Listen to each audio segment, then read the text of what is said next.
It has been a packed week for Halo Infinite content, and you may not have caught everything, which is why today I'm going to do another roundup of everything we know from this week's multiplayer reveals, focusing on the most important content first, but also noting smaller things here and there along the way. I may interject with some theories of my own where I have them, but otherwise any speculation I want clearly distinct from the facts. You may have already seen some videos covering the topic so far, but a lot of them will probably have been rushed out to soak up some early views, whereas my approach, I like to be a little bit slower, analyze everything, and make some much more educated guesses about what we see. So stick around as we wrap up a long week of Halo Infinite multiplayer news in my latest roundup for our much anticipated sequel coming this holiday season.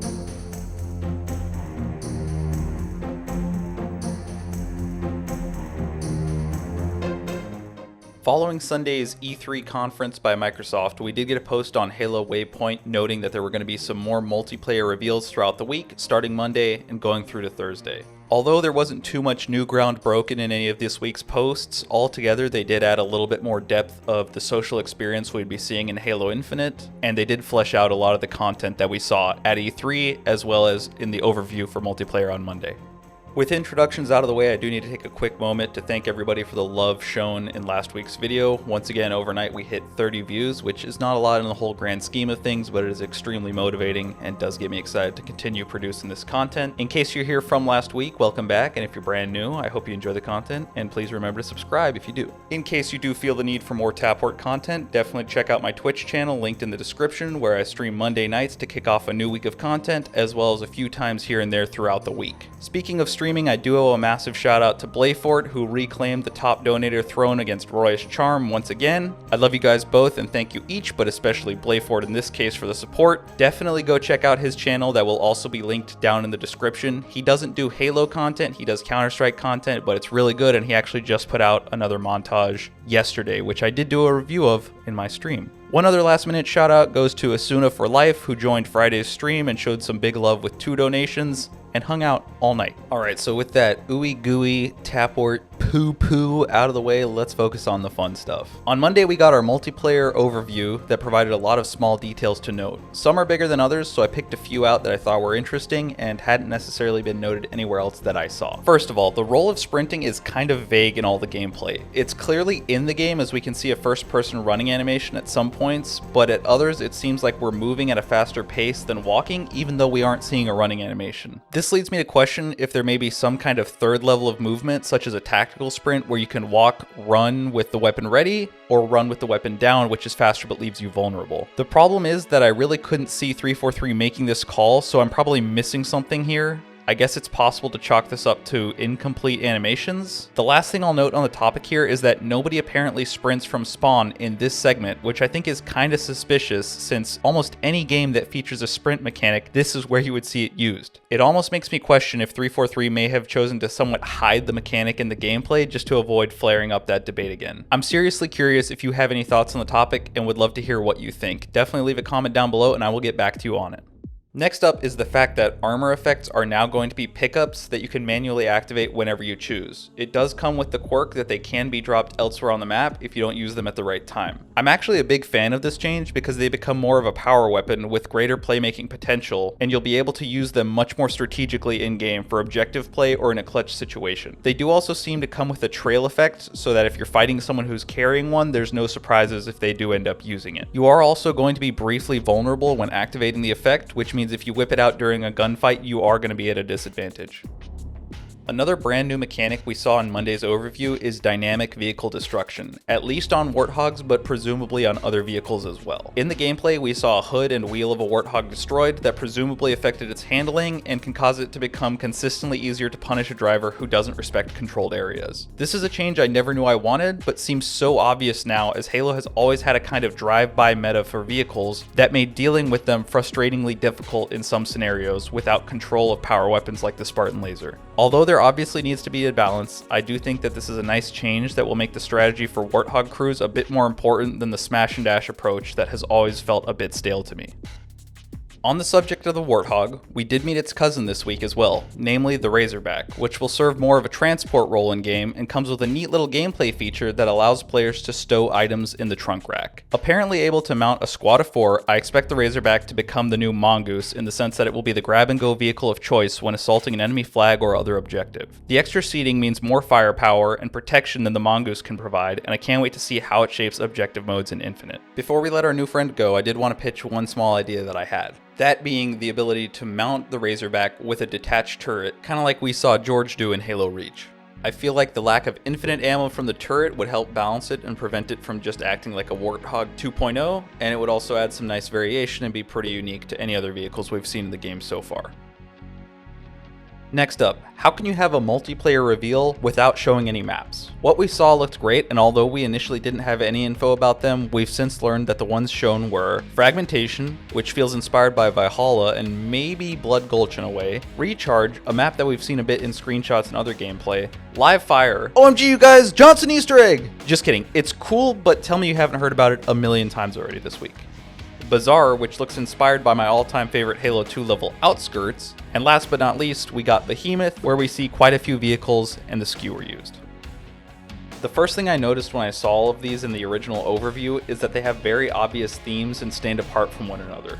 It's so refreshing to know which one you're seeing without knowing the layout or having any more context. That's one thing I can never forgive Halo 4's multiplayer for, is that it's so ugly and boxy and there's no story to tell. I don't know if this makes sense exactly, but in my opinion, your imagination should be able to fill in the gaps and start making up a history based on what you see around the map. And Infinite is definitely doing that for me, because my brain is getting enough context to imagine the layout without needing to actually know it. Obviously, before playing them, we won't know too much, so I'll leave this there for now, but I'm happy with what was shared and expect some really cool world building in the future for Infinite. Before we get into a truckload of information regarding customization features, I just wanted to quickly point out that ordnance drops are coming back, but not as kill streaks. I feel like that would work so well for a certain type of game mode, but god, the name just escapes me. Oh well, on to customization. One surprising fact that I really wasn't expecting to find out is that you can customize your AI's appearance and personality. They pop up on objectives and capture points, which is where you'll be able to show them off, and they also provide gameplay info such as objective updates for you in real time. Who knows, maybe some people will finally be reminded that Halo isn't only Slayer or Slayer with flags, and there's other things you need to do sometimes. Jokes aside, I am curious what the personality changes will be. I'm imagining that it'll allow you to maybe change the tone of the AI from something more serious to more goofy and maybe even sarcastic. One little thing I thought about is that if you could craft AI from the franchise using different settings, kind of like how different attachment combos in Modern Warfare made new weapons like the AK-47 turning into the AK-74U with the right combination. If you still don't get what I'm saying, imagine this. A blue avatar who's sarcastic and has a female voice makes your AI become Cortana, while a green avatar with a goofy attitude and a bleep bloop voice makes the Superintendent from Halo 3 ODST. Am I making sense? Now, obviously I don't know the extent to how deeply you can customize your AI, but my main hope is that something fun like that is possible instead of just buying Cortana for $9.99 like it's Fortnite. Unfortunately, if we're being honest, that's exactly what I expect to end up happening anyway, but maybe there will be other secret combinations like that available where you can just get something a little more unique. Otherwise, in terms of player customization, we saw the following pieces as modifiable: helmet and helmet gear, visor, shoulders, chest piece, gloves, armor core, knee pads, armor coating, and weapon skins. I think most of these are self-explanatory, but we got to see some visors with patterns on them that I think will probably look really great on helmets like EVA, and maybe even combined with armor coatings in some unique ways. Based on what we have in Master Chief Collection so far, I bet there's going to be some great combinations, and I'm all about customization, so this is seriously some of the best news I got from Monday's video. I know it might be kind of sad, but I can't wait to start grinding away to unlock armor pieces and personalize my player, and I'm always open to hunting challenges to unlock things that show off my love and dedication to the game. Speaking of patterns on visors, what about patterns on armor? It looks like that's what armor coatings are going to change. So far, we haven't seen much, but we know that they will at least let you stomp around looking like a camo dude, and there's probably going to be some really cool ones coming out in the future. Some initial ideas I came up with are a scorched effect, pearlescent coatings, matte finishes, and maybe even something like a seasonal or festive effect to wear, perhaps during the winter or Christmas time, like an armor coating that makes your armor look frosted. Again, I don't know for sure what to expect, but tell me those don't seem pretty cool.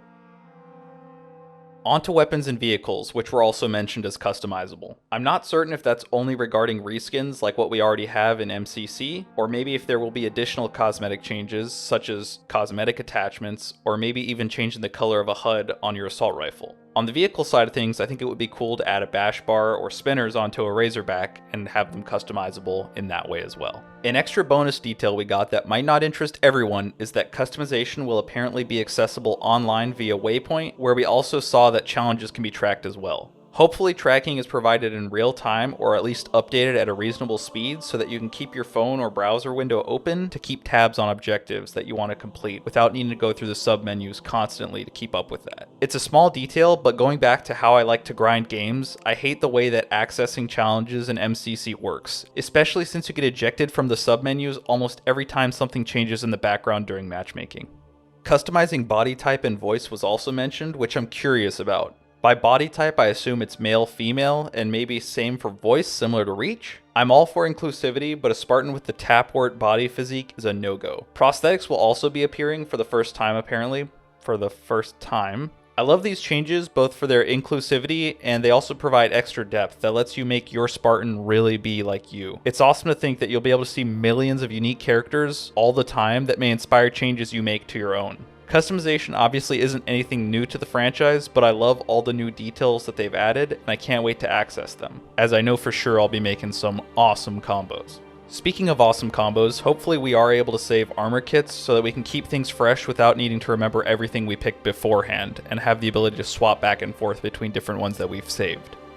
On the topic of customization, I think a good footnote to include here is that red versus blue is cancelled. No, I mean red team versus blue team in terms of standard matchmaking. I'm seeing some people say that they'd like to see it still included for competitive matches, but I for one think that team kits, kind of like in Overwatch or normal non-esports, would be pretty badass. There could be home and away jerseys to prevent color confusion, maybe even team armor kits to purchase to support HCS and its teams, and it would be a neat little throwback to Halo 3's clan colors that some groups would use along with emblems. Anyway, the main reason I bring this up is that team colors on players are going the way of the dodo, and instead your HUD will outline enemies and friendlies to identify them more clearly. Hopefully the HUD can be adjusted, however, in terms of opacity and colors, so that people like Royish Charm can't make excuses when they didn't kill the dude who was shooting at me. Roy, if he was on my team, why would he have been shooting at me? Moving on, a Battle Pass system was confirmed that will be purchasable seasonally, by the sounds of it. Once you own the pass, you can go back in time and unlock everything that was included for that season, but I'm assuming that you'll need to purchase a new pass for every season individually. So far, I'm somewhat surprised by the lack of outrage I've seen on this decision. I think that possibly the fact that the multiplayer is going to be completely free at its base level is making people understand a little bit more that obviously some level of income flow is required to keep the game running and healthy. And as they say, if you're unhappy about that decision, you can always vote with your wallet. I mean, it is a free game, so there's no purchasing of it, but in regards to the paid features, you can always choose not to buy into those. I, for one, do plan on supporting the game quite a bit, as Halo is just one of those franchises that I've played throughout my life, and $15 a month here or there is not going to break the bank, and it'll hook me up with some cool gear. When announcing the Battle Pass, they did also clarify that all unlockables are single source, which means you can't unlock something I buy and I can't unlock something that you earned. So if I grind a job 9 to 5 but I want to look cool for the free 3 hours that I get to play a week, fair, go for it. And if you grind Halo 9 to 5 like a gaming mega chad, that's cool too. You get to unlock all the armor you want and we can't have the same things. So in that sense, this game is going to have something for everybody, whether you purchase it or unlock it. Also, one more thing to note, which I don't expect to surprise anybody, but unlockables, they clarified, will be only cosmetic. Now, this is Spartan Commander Lorette, certified Halo bad bitch. My wife confirmed it. What do you think? That lady looks like kind of a bad bitch. And if you've never played Halo before, she'll get you up to speed on the mechanics and structure of Halo's multiplayer, so that you don't get yelled at by any of the aforementioned Halo chads for doing some goofy shit. But if she's a bit too intimidating, I think I'll be making some similar content of my own to welcome anybody who's new to the game, so watch out for that. I don't know how confident I feel about this one, but I do expect her to potentially be a character in the multiplayer in a way, and to help sell us on the concept of us being Spartans in training. I think she'll potentially do briefings to kick off seasons or multiplayer events that might be PvE, for example, and who knows, maybe she'll cross over into the campaign on some levels. Big speculation happening here, boys, but that's what it's all about. Alright, so after that mind-blowing theory, it's time for a tiny tidbit trademark. Theater and Forge are confirmed to be returning. Big surprise, but it's an important detail to some. With that wrapped up, we move into Tuesday, where we got a brief cosplay guide. Now, you're not about to see me cosplay Sexy Mark 7, but it's a cool opportunity to meet one of the new armor kits and take in some of the details, and it's the type of stuff that makes modern cosplay so incredibly accurate and keeps people participating. I won't linger, since there's not really any deeper info to take in, but it is fun to flip through the images, and it provides some awesome details and a little bit of lore that's really fun to absorb. Come Wednesday, and we got another installment to Cannon Fodder, which goes into the lore of Halo Infinite. In this multiplayer-focused edition, we got some of the content we had seen through the week fleshed out. Unfortunately, or I guess maybe fortunately at this point, some of my speculation here gets proven right, but it leaves parts of the script that I wrote before much less groundbreaking, so yay me. This is a great time to remind you to subscribe and hit the bell for more accurate speculation that's sometimes early and sometimes late.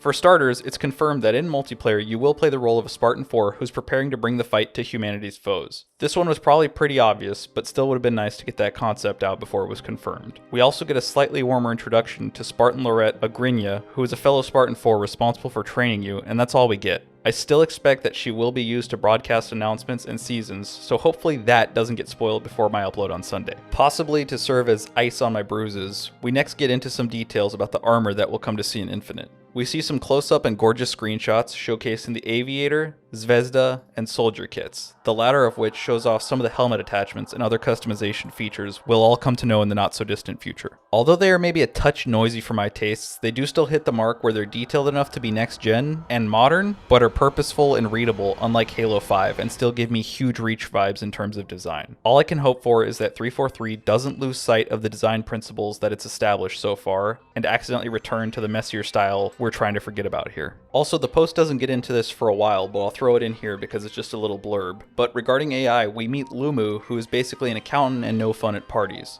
Got my Spartan a pretty nice tax return though, so maybe he's worth keeping around. Now let's get into some of the weapons we saw in the multiplayer overview, namely the Skewer and Commando. The Skewer from the overview appears to act like a brute rocket launcher, but the lore states it also fills an anti-personnel role, which we did get a small peek of in the overview. I definitely wonder if the spike will have any sort of a splash effect like the launcher does, or if it can kill multiple players with a collateral if it keeps traveling through them. So far, design-wise, it does seem like it's intended to phase out the Spartan laser that has destroyed a lot of vehicle play in Halo since its inception. The Commando, on the other hand, doesn't exactly provide much info, but we've also seen its use more widely in reveals, and as such can draw some pretty obvious conclusions about how it plays. Next up, we'll get into vehicles. For the Banished side of things, they clearly prefer an armored but slow approach to things compared to the Covenant's more fast and swift philosophy. Then again, what do you expect from brutes? Half their weapons look like they were designed by a 6th grade mall ninja. Our first showcase here is of the Banished Banshee, which has been heavily modified with armored plating on the front that provides added protection head-on in strafe attacks. Luckily, the rear of the aircraft still appears to be its weak point, and the presumably slower airspeed will likely help balance it out overall. Next in line, we have the Banished Chopper, which features those gnarly blades that our 6th grade friend just literally puts on everything. This thing looks so awesome, and I think it really redeems the design we saw in Halo 3 initially. The red pops and contrasts really well with the gray metal sticking out everywhere, and even though it's probably one of my least favorite vehicles in the franchise to operate, I've always loved the concept of it being a battering ram primarily and a cannon second. It's going to be so refreshing having it back again in Halo, especially in a game that is throwing back to the games I grew up playing for so much damn time. Okay, so lastly in the Banished Garage, we have a classic in the Ghost. Sporting a battle-damaged coat of red paint and some mean-looking cannons on the business end, it looks like this bad boy is going to be returning strong, and I can't wait to splatter some of my fellow Spartans in it. With the Banished wrapped up, let's show some of the home team's equipment love by briefly going back to the Razorback. The design of this bad boy is seriously one of my favorites right off the rip. It's so mean-looking, and I can't wait to see its transport role hopefully encourage some really interesting objective play. Rolling up to an enemy base with the boys and stealing a flag before throwing it in the trunk and peeling out just sounds like so much fun, even if it's maybe a bit unrealistic considering how an actual Halo match tends to play out. We already went over it, so I won't bore you, but 343, if you're watching, remember Reach. Anyway, the other vehicle we saw getting grapple-jacked is the Wasp. Nothing new, no obvious changes to design worth mentioning. I honestly didn't play enough Halo 5 to have an opinion on this bad boy, so let's just say this. My wife hates wasps, so I have a beef with this thing on some level just by association. After that, Wednesday's post gets into Halo MCC, which we're not concerned about today, but I still gotta note that I'm very excited for the new season. And there you have it, that rounds out this week's content regarding Infinite. Like I said, it wasn't a ton of fresh content, but we did get some depth into everything we saw last weekend and Monday. I am just as hyped as ever for Infinite and cannot wait to get my hands on it. I do want to thank you so much for getting to this point and completing the whole video. It means a lot to me. If you liked it, please leave a like. If you want more, please subscribe and do hit that bell to be notified. I'm planning on uploading every Sunday for as long as possible. And if I have the ability, I will eventually start doing smaller uploads here and there during the week as well. Otherwise, I do want to give a quick shout out to my patrons who are on screen now. And I do encourage you to come check out my website for some more information about myself and my social links, including my Discord, my Twitch, my Twitter that I don't really use. And I will see you guys next week. This has been Ben, aka Tapwort. Peace.